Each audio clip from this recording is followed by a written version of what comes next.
Hello Capricorn, thank you for joining me for your weekly forecast for week commencing the 8th of October.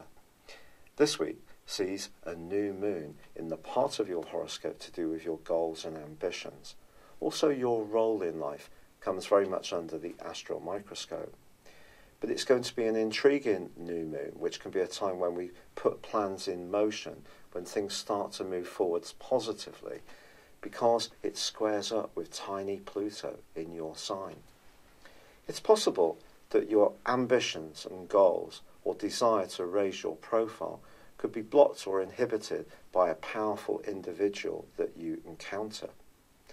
Put simply, there may be someone who feels a little threatened by your talent.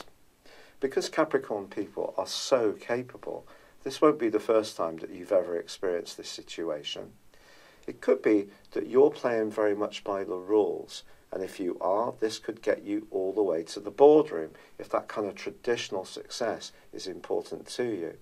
But if you're trying to take some shortcuts and being a little bit more sharp-elbowed in your approach, that in itself could create some resistance. So it's going to be important to understand who you're trying to appeal to and what their expectations are. This is particularly so if you work for an employer or a big company, a big group, where you have to perhaps fit in with the culture that they have. If you're more of an independent bohemian type, this particular new moon could prove challenging. But also, the challenge could come up in a personal relationship where perhaps one of you wants something different now, and you may be in the mood to assert what you want more powerfully. Because Neptune, the planet of dreams, is also featuring on this new moon, just be sure that your facts are really clear. What's going to help you is that Mercury moves midweek into the sign of Scorpio, joining up with Venus and also with Jupiter. Now, Venus does continue to track backwards, suggesting that one friendship may not necessarily be coming up to your expectations. But also Venus is squaring up with Mars. Friendships and money are not a happy formula at the moment, and it could just be that it's not to do with money at all, that your values are beginning to diverge from someone that in the past had proved to be a good ally. This can happen in life. But Mercury moving into Scorpio then goes on to forge a fantastic link with Saturn. And Saturn in your sign, its home zone, can really help you to think through all the issues of this week quite dryly as the week comes to a close.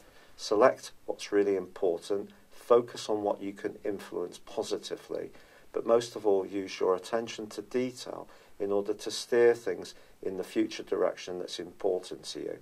But I think generally a little bit of politics is possible, either in a friendship situation or perhaps professional one or even a personal one this week, but it all comes down to your desires and what you really want for your future. It's been a real pleasure being with you. I'd love it if you would like or comment on this video, or if you've yet to do so, please do subscribe to this channel. Thank you. Hello Capricorn, thank you for joining me for your monthly forecast for October for the Sun or the Ascendant. Thanks so much for joining me. I'm sorry to bring this a little bit later than I would like to you. This month gives you an opportunity to grapple with the goals and ambitions that are so important to you. Now, you're someone who tends to work towards targets in a very systematic, applied and determined way. There's not many Capricorns that don't reach their targets given time, and I read recently about an analysis of captains of industry, and the highest proportion were Capricorns because you have an innate understanding of responsibility. You can take on the pressures that other people perhaps may talk about wanting, but don't necessarily apply themselves to in the way that you can. So, as this month begins, the Sun and also Mercury, the planet of communication and of commerce, are beautifully positioned for you to really make progress, to demonstrate to people how talented you are, how capable you are, how you can raise your profile, whether it's within business, within your own enterprise or within your own community. It just depends on what your goals and ambitions are, of course. Not everybody wants to be a big tycoon. Some of us are happier with more modest achievements, but whatever goals are important to you, they come under the astral spotlight. But on the 2nd of this month, there is a quarter moon in your opposite sign of Cancer.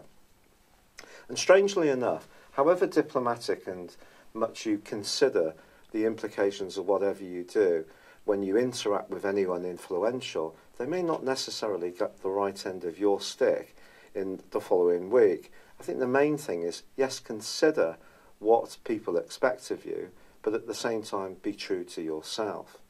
Now, of course, Venus goes into a retrograde this month on the 5th, Venus being in your sector of friendships. Now, Venus is, of course, also the planet of relating. So if you're in a close emotional or romantic tie, the things you share in common are going to be something that you're going to think very carefully about for the rest of this month. But equally, if you're in a relationship that you can't see a future in, because the 11th house is very much about the future and planning, then this may give you a lot of food for thought. You won't necessarily do anything dramatic straight away. Maybe you will. That depends on you. The stars aren't telling you what to do. They're just giving you a platform to make your own decisions. But Venus retrograde also influences money. So if you are connected to anyone else around a financial scheme, then this too could be something that you give careful thought to through to the end of October.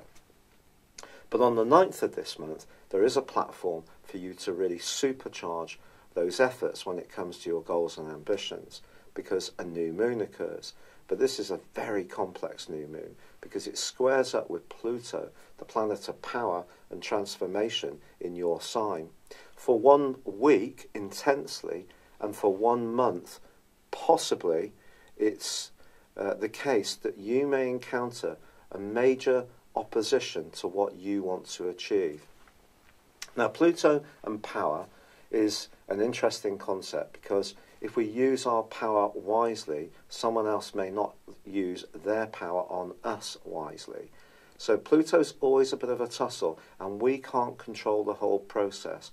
Also, Pluto can evoke within us changes that we're not even conscious that we're ready for or needing. And huge change can occur, and it can be very, very profound. So the clash between the Sun, which is obviously the primacy of the whole solar system, and tiny Pluto, which is very much about change but also secrets, could bring something into the open around a secret opposition. And that opposition may be that someone wants to block or inhibit the desire you have to make progress towards those goals. That could be it's you who may, in some strange way, be sabotaging your potential to get ahead. Pluto works so deep down within us. If there are fears and insecurities that are stopping you from really fulfilling your talent, maybe you need to look at this carefully and try to release any attitudes that may relate to your past, perhaps the messages you were given as a child, which have led to some kind of lack of confidence, self-esteem, which is stopping you really being the go-getter you may, at another level, want to be. And then the other end of the spectrum may be that you may decide that you want to hop off some kind of goal, ambition, or way of being that you have pursued for some time, and you want to develop a new way of living. Pluto's very, very strong, and it just depends how this is going to play out for you. Adding complexity to this new moon is Neptune, the planet of dreams, which has been shifting your thinking constantly since 2012, flexing you, and at times perhaps also confusing you. Now there is going to be a big change which occurs on the 23rd when the Sun moves into Scorpio, but on the 10th Mercury moves into this area too. Now Mercury in your 11th house is entirely positive. It enables you to network, to build alliances, and if you do want to make important strides towards goals, you're not going to do it through naked ambition, because some way or another someone could feel threatened by that. So the more you can try to build a spirit of cooperation, especially with Venus in retrograde, the better it is. But I think if you don't see the point of a long-term plan, even if it has been a major goal for some while or even some years, then perhaps it is the time to start rethinking. And Mercury moving in to join up with Jupiter, which is in your sector of the long-term plan, along with Venus retrograde, could, for some Capricorns, see quite a big rethink about your priorities, the things that are really important to you, your spiritual motivations. This is not so much about sheer goals, status and ambition. Even money or property could lose their appeal as this month goes on, especially because once the Sun moves into Scorpio to join up with Mercury, Jupiter and Venus on the 23rd, it meets with the retreating Venus and we have a conjunction. This conjunction could mean that you could meet a significant new person. This could be through a friendship setting. It could be a group of people who are going to activate your thinking in an inspired way. But it also sees Venus and the Sun combined in opposition to Uranus. Now, since May, mid-May to be precise, of this year, Uranus has been tracking its way through your 5th solar house, which is very much about passion, it's about love, it's about joy, it's about self-expression. And your tendency to be very self-disciplined, to take responsibilities on, to keep your head down and just work, chip away in a very sustained and applied way, which is so wonderful. But there may have been part of you that started to rebel against that yourself, because you're wanting to explore a much freer part of your potential. And with Uranus in opposition to both the Sun and Venus, this can be a watermark, not just for this month, Capricorn, but for your whole life. And if there is a relationship that isn't working for you of any kind, Uranus's rebelliousness and desire to see you be a freer spirit, not just do what is always expected of you, which is second nature for you very often, could see you decide to make a radical decision. Now, what's going to make this whole thing more complex even still is that the North Node, the point of destiny, the dragon's head, which is like a mini Jupiterian influence, which has been in your sector of shared resources, business and finance since May the 10th, 2017, is in opposition, of course, to the polar axis opposition of the South Node, which is how you receive things. It's much more calming. And that's in your 2nd solar house in Aquarius. And there may have been something that's happened through Mars's transit through Aquarius, certainly in mid-May, and also perhaps at the start of September as well, when it came, or the middle of September, sorry, when it came back into Aquarius on the 12th, to be precise, where you started to feel much more rebellious about something that you'd been very committed to for a long time. It may be an issue of intimacy, it may be an issue of financial planning, it may be something to do with a business enterprise.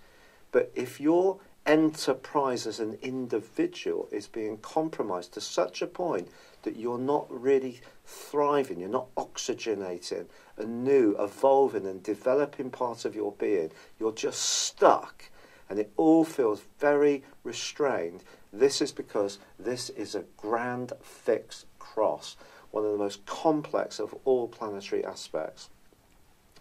Now, when Trump got into power, I feel that all that fake news was triggered by a grand mutable cross, which influenced his Sun in Gemini. So I do feel that this is going to have a massive impact on all of us, this particular influence.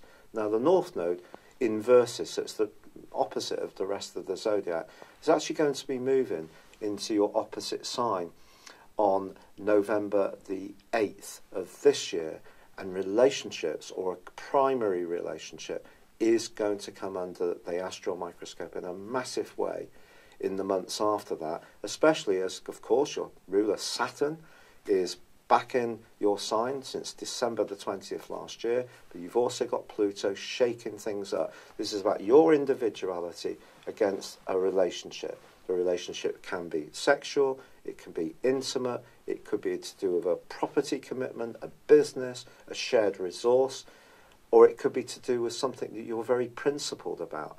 But if something isn't working for you, this grand fixed cross is almost like tectonic plates grinding against each other, and the rivets could pop out if something is being resisted that you need to flow with. And that is, my friends, Pluto. Because Pluto is the ruler of Scorpio along with Mars. But Pluto is the modern ruler. So what happens here with Uranus in opposition, pushing for change, for radical alterations, if your life isn't really being lived in a very vital way, something could alter. And then on the very last day of this month, we have Mercury moving into Sagittarius, which could see you doing some massive soul searching. But before then, on the 26th, there is a full moon, and that full moon also links with Uranus. So if you have been keeping something down through your sheer self-discipline, that's seeing you resisting, being much freer, much more articulate, much more creative, living in your power, in the here and now, in this minute. And it could be that due to Saturn's transit through your sign, and also Pluto, that some kind of reconstruction needs to go on. Now I have, in my directions, which is a form of forecasting, I have energy in the sign of Capricorn as well. And I can see this going on in my own situation. It's not necessarily easy. Obviously, the rheumatoid arthritis that I'm suffering is something that is being affected by these directions. So these transits for you, especially with those big two outer hitters, the higher octave planets of Saturn and also Pluto, and the North Node sweeping in from November the 8th, is going to be very, very important. So remember, the stars don't tell you what to do, they just give you a platform. But with Pluto so potent this month, I don't think it's necessarily going to be something that you can resist, but it is something that's hugely exciting.